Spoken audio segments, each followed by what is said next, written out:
Sorin, 4 Augur Bolas, 2 Snapcaster Mages, 4 Lingering Souls, 4 Midnight Hauntings, 4 Azorial Charms, 4 Intangible Virtue, 2 Favorable Winds. Yeah, that's a card I like seeing. Again, a lot of not super fantastic in this version of the deck, but like it's basically a very needed Anthem effect. Honor of the Peer is no longer legal, so you go to Favorable Winds. I've noticed that even though there are cards out there to stop enchantments, Naturalize comes to mind. There's the white one that costs 1 and a green. You get to play from the graveyard again with green. Yeah, Rave Revelation. Yeah.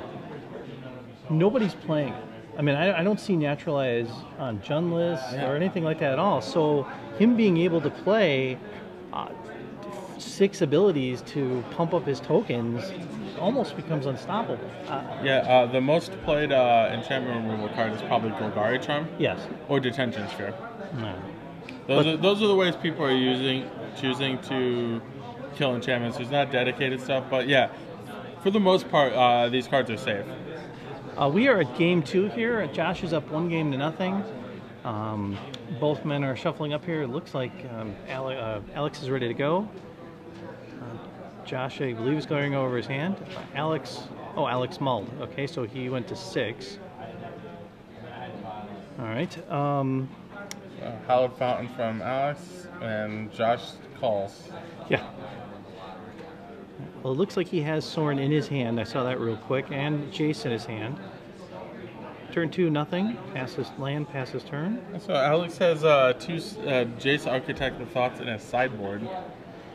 I'd imagine to keep pace with his opponent's Jaces, but also like if he has one and his opponent's not going to match it, I'll happily run away with the game. F&M Lingering Souls.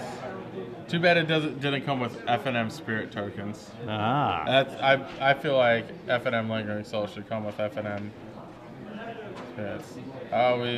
Maybe Miracle? Yep. All right. So he will Terminus to stop the Lingering Souls, but Alex can bring them right back next turn. Right.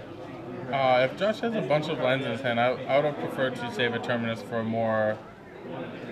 more damaging attack and just take a 2 for a little bit. Because now you just give Alex free reign to flashback. Alright. Instead, Alex goes for the Jace and the -2 ability. Reveals 3 lands. It's still drawing 2 cards. Yeah, but still, I mean, it's like, well, and at least for Alex, it gets rid of the lands, so now he can maybe find some other cards that'll help his deck speed along. Correct. But Josh has no threat out there, so as of Detention Spear. Well, I mean, that's a fantastic exchange for Alex. They both played a card for about the same mana. Alex paid 4 for his, Josh paid 3 for his, but Alex got to draw 2 lands for it. Yeah. I mean, that's an excellent exchange, and then here comes more Planeswalkers. Sorin makes a 1/1, and you get a Vampire into play, and Josh gets another Planeswalker to deal with. Okay, so Josh now hit his 5th land. Does look like he has, where'd it go? Sphinx's, yeah, he does a Sphinx's Revelation, 2 copies. Yes. I also saw a Dissipate from Josh, so... Well, and the turn he tapped out for that, the turn he played the Terminus, he would have dropped his 3rd land, could have stopped the Jace from coming out there. But even better for Josh. He could have dissipated, saved the Terminus for when he actually has 6 lands. Yeah. Instead, he'll draw 2 cards. He will play an Inspiration-like card. I believe that's a Jace, so he can play that. He's got Jace, Dissipate, land. I believe that's a Nib, is it? I believe the Draco Genius himself. 2. He has 2 Dissipates, 2 lands, and Jace. So what does he do here? Does he drop the Jace now? He plays Jace. Is he gonna? Maybe some ability. Okay. Prefer a dice we could see, but Yeah. I believe that's a +1 because no cards flipped over. All right, Soren. Alex is going into ultimate mode. Yeah. One thing Alex could have done is gotten an emblem and started to attack, but Alex is going to go for Augur Bolus instead. Okay, looks like he drew Snapcaster Mage. Oh, We got a Lingering Souls at minimum. Yeah, now if he just gets one of his intangible virtues or something like that, those tokens start becoming just ridiculous. So -2 from Josh gives him Negate, Think Twice, and Sphinx's Revelation. Tough decision here. Alex gives him Negate or the other 2 cards. And I'm surprised because I would thought with the way Alex's hand is that he would want to negate his hand. I understand taking the card advantage and gain life is very important from the other 2 cards, but a negate right here. I mean, I know he has 2. He already has 2 dissipates in his hand, but the negate is another nice option to have. Okay, we just got an update from the floor. AJ Soccer, who's here this weekend. As those of you who follow him on Facebook and Twitter, he is 2-0 right now with his spicy build that hopefully Glenn Jones will be doing a deck tech on today. All right. So Alex has the option to go ultimate with Soren. He could take the Jace. What he might do is see if he can kill it first, kill Jace, and if so, just continue to tick up Soren. Alternatively, I wouldn't mind seeing an emblem from Alex if he's struggling on intangible virtue type cards. Yes. Then an emblem is a pump effect that your opponent cannot get rid of. And given that Alex has a wave after wave of Lingering Souls, definitely would have liked to see it a -2 from Soren. Okay, he's going to think twice here. Draws a detention spear. She's best card possible. Sphinx, not casting Sphinx's Revelation is also strange. All right. It's got enough. Did Josh get attacked directly? No, he attacked the Jace. But why isn't it dead? No, he only knocked it down to 1. Okay. All right, Faith Shield. Nice. I am surprised to see that card, but yeah, he's got 2 of them in his main deck. Okay, so now... It's a card that protects it, that's for sure. Oh, he dissipates that. And he dissipates it All back. right, we got an old-fashioned counter war. But the negate here sure would have looked really good right now, but... Especially if you're not... Yeah, Josh chose not to cast the Sphinx's Revelation to draw out the counter spell. Yeah. Well, that'll be an interesting situation, but he is up a game here. And, I mean, that could make a difference. He maybe could afford the game, but, you know, still, you hate to give up the... You try and win every game you play. Yeah. All right. Alex's turn.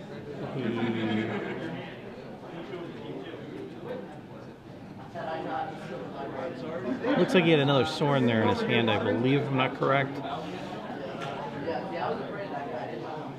It looks like he has a Jace. Oh, Jace, Dissipate. And Lingering Souls. And Lingering Souls. A Lingering Souls he got from the Augur earlier. Alright, so he's gonna... He wants a Jace from his own.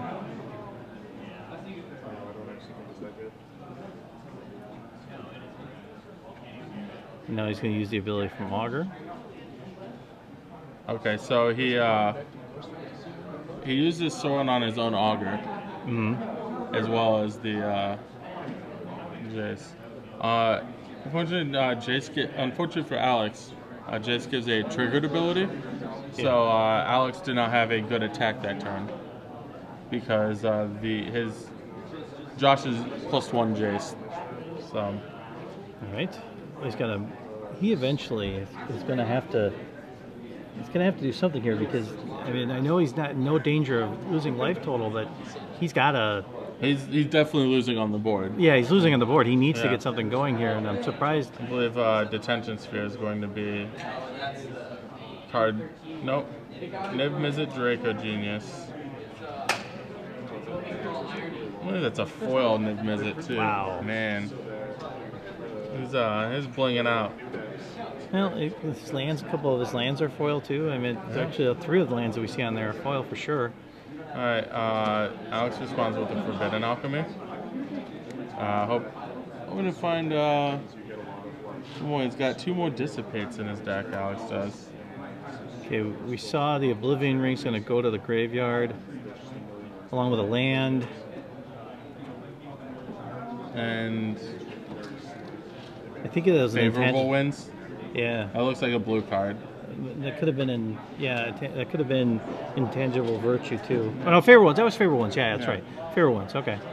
So Dissipates from both players. Don't cancel that out, and the Draco Genius is in play. And Alex is in quite a bit of trouble. He does not really have the ability to beat a Niv Mizzet. Well, considering the fact sooner or later Josh is going to draw a ton of cards off of that, his. Am I mistaken? But did Alex -2 at last turn as well? No, I don't think so. Yeah, you do the Forbidden Alchemy. Oh, okay. Let's see. Well, so what do you do if you're Alex now? I mean, he's got Lingering Souls he can keep bringing out. He can start. well, that's a good start. Intangible Virtue allows some good alpha strikes. Okay, so he's going to swing in for 2, 4, 6, 8, 10. 9. The Augur is not a token. Oh, that's right. Yeah, 9. So, yeah, the Augur bosses do not get pumped. No. By Alex's anthems. Oh, he's giving a Death Touch. Okay, and he's just going to skip to it. So Josh blocks 1.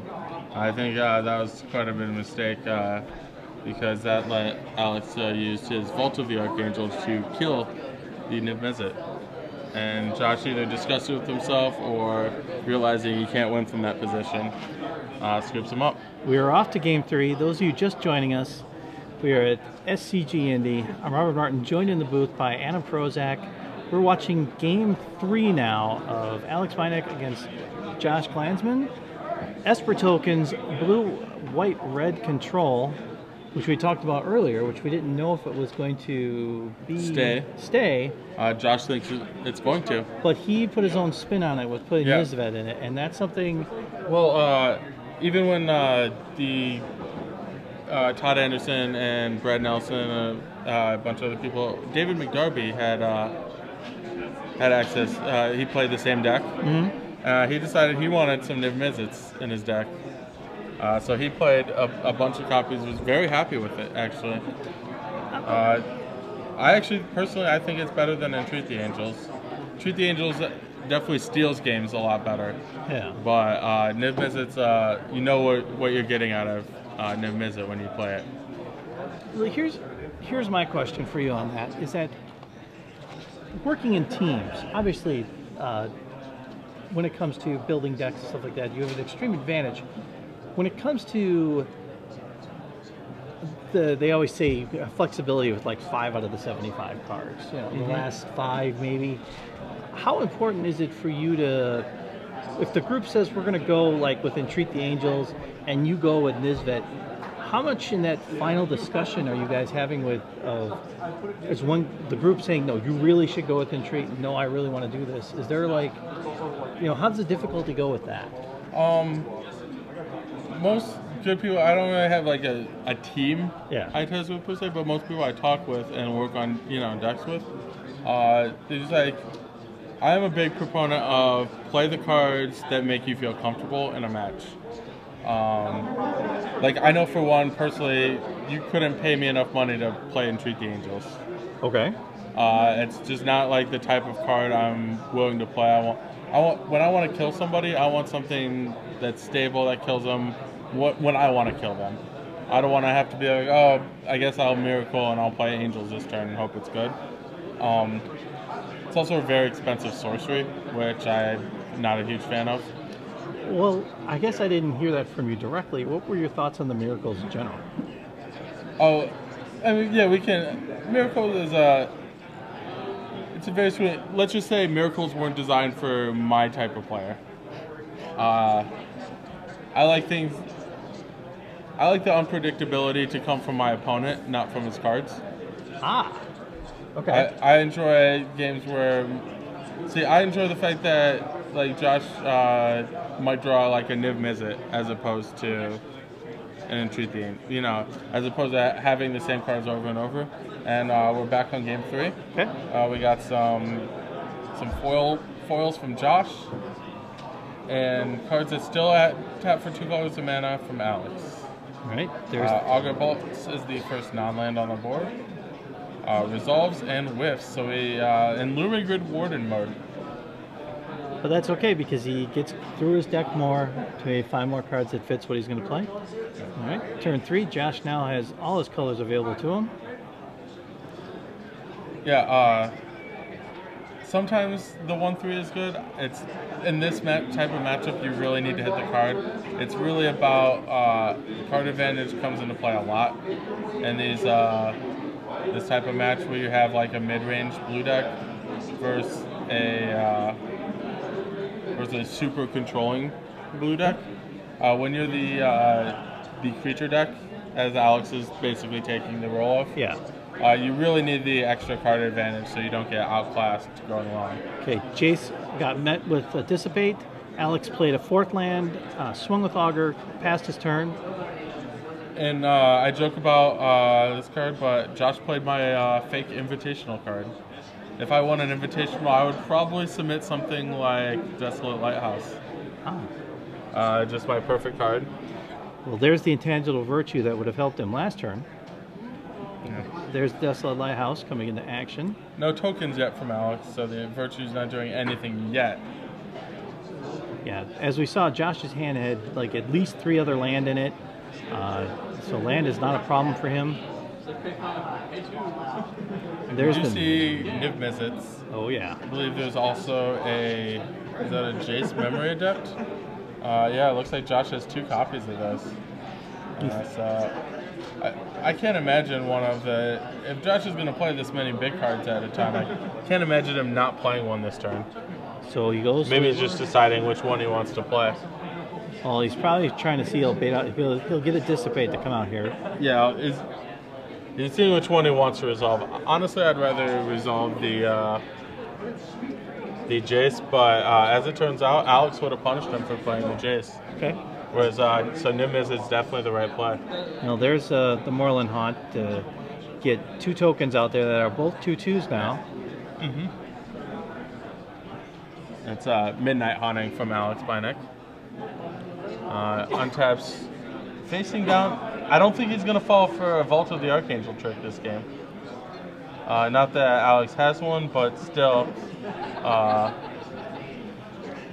Yeah, Alex is in quite a bit of trouble. This Niv Mizzet is doing great work. But his tokens now are 3/3s, Mm-hmm. thanks to a 2nd virtue out on the board. But now Josh has so many options to play. Josh has Sundering Growth, Detention Sphere. Detention Sphere's got to be the play here. Can either get both Intangible Virtue or both Spirit tokens. So very powerful option from Josh here. Does he go with the intangible virtues just because he knows Alex's deck can go token crazy, just to get rid of them right away, so there's no possibility that he could bring out big tokens? In addition to that, if he got the intangible virtues, he would have the option of just using the Niv Mizzet to shoot down the tokens. And Josh passed the turn here, back to Alex. Not a huge fan. I would have been a little more aggressive with that, but Alex doesn't have anything to further. Okay, again, he's going to. Josh is just going upstairs with his Niv Mizzet, and Alex actually has almost no answers in his entire deck. It's interesting how he's able to use his ability to ping and do what it's do. Because you figure, you look at that creature, go, my gosh, you could be able to swing and hit very hard with that thing. But in this case, he's using it as a blocker. Yeah, it does that too. Not what I would have thought that card would have been designed for, but you know what? It does amazing things when it gets out on the board. Rearranging his land here by Josh. I mean, he's just got a handful of stuff here. The Tension Spear, like we said before. Yeah, you can't cast that with that mana. All right, let's tap some white. Oh, yeah. There we go. Much better. He's got to counter this if he has Dissipate in his hand. Oh, now wait a minute. That's interesting. I mean, I understand he wants to swing through and hit, but I don't know. I would have gone with the Virtue. Yeah, I think that might have been the better play, but we'll find out. Terminus. No. I don't think he wants to cast Terminus. No, he doesn't want to, but he's got it in his hand in case something silly happens. Looks like Alex is really flooding out here. Third Intangible Virtue. Jeez. Well, he needs some way to get some token generator out there so badly. All right. Here we go. It looks like another land he drew, yes. Yeah, he's probably got, you know, a couple lands in the 800 cards that he's drawn. Okay, he's going to bring it try and oh, he's looking. He's looking to scoop it up if he comes up with something to block it or something to counter it. Yeah. He's going to draw. Oh, jeez. Land. Oh, he might be able to get away with this.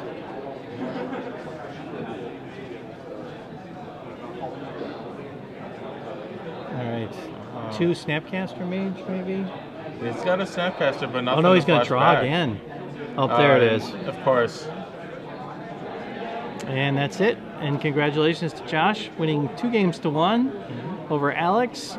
Blue-white-red control with Nisvet, which is really nice to see. Early on, this one's doing really, really well. Esper tokens, like you said before, we've seen the deck.